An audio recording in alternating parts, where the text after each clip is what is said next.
We do a lot with showing children where their food comes from, and this is one of the up and over churns we have. We have quite a collection of churns. This is just one. Singer sewing machine, we will be showing the children how they work these. The milk cows are told this is how we made the butter, and now we do this with the children. We give demonstrations, we allow the children to make the butter, to pat the butter, and to present it as if they were going to sell it, and it's all done in a blue churn.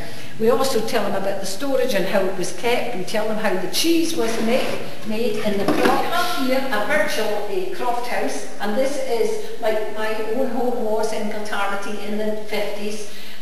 With the fire on the floor, the big logs at the side, the big pan of boiling water was always there. We used that big pot for washing the dishes. There was a brass rod across the top where the clothes were hung to dry, and the big broad mantelpiece. We also have here the sway here, and the crooks. We have the crooks as the girdle used to hang on the fire, and my mother would be baking her scones and pancakes on here. We have a collection here of the black pots that were used in my childhood.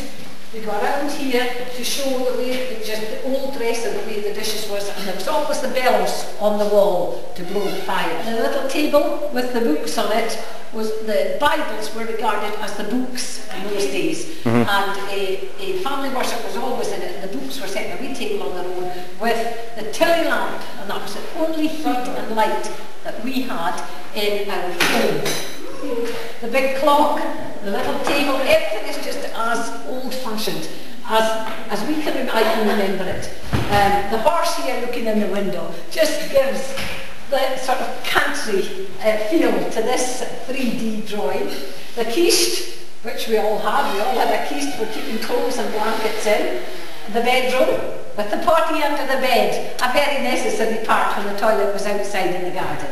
A candle beside the bed, at the side of the bed, and the basin and ewer, which we all had in our bedrooms for washing in the morning. Just one or two things here. This is the stool we milked the cow with. It's had a little touch of paint since then. And this, of course, was very necessary for the washing. A piece of equipment which was later to be used in the skiffle group in a band that I played in as a child. Below here, we've got some of the collection of tins. That was the can that I took the tea to my dad in the harvest field. So everything has a meaning here.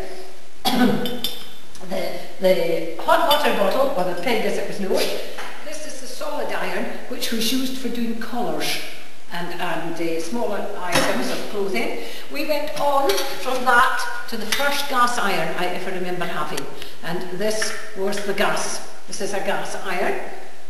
We also have another one here, which is an earlier gas iron that somebody gave us.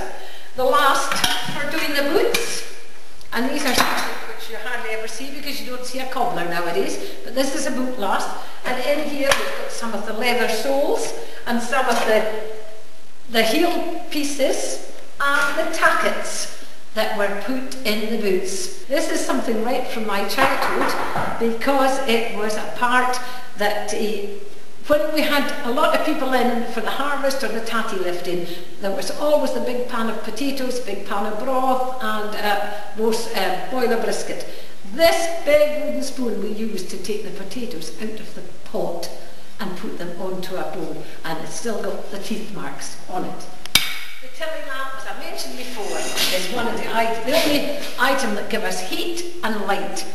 Along with the fire, this was a very, very necessary part of our life, and this is very much what we still produce today once you get it going. Our scales, our potato shredder, and the old-fashioned scales, and I think that's really all we've got in here. Honey Bunny.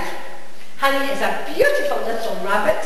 He's been donated to us and is very, very popular with the children. He's only one of the animals in the Pets Corner. We have more rabbits, guinea pigs, mice. We have also got the goat, the lambs. We have a lot of on the children's farm. But this is just one of the items, one of the animals that's in today. He's moving around too much. Come here, you. Don't you bite me, you cheeky monkey. Come on, get your ears going.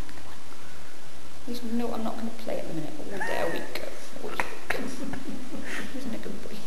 Isn't a good boy? He's got his wee eyes shut.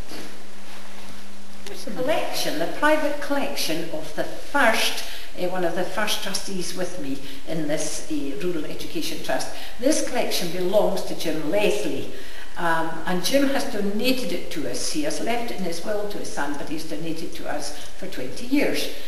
This collection has about 700 cameras in it, of which there are 400 on show in this exhibition.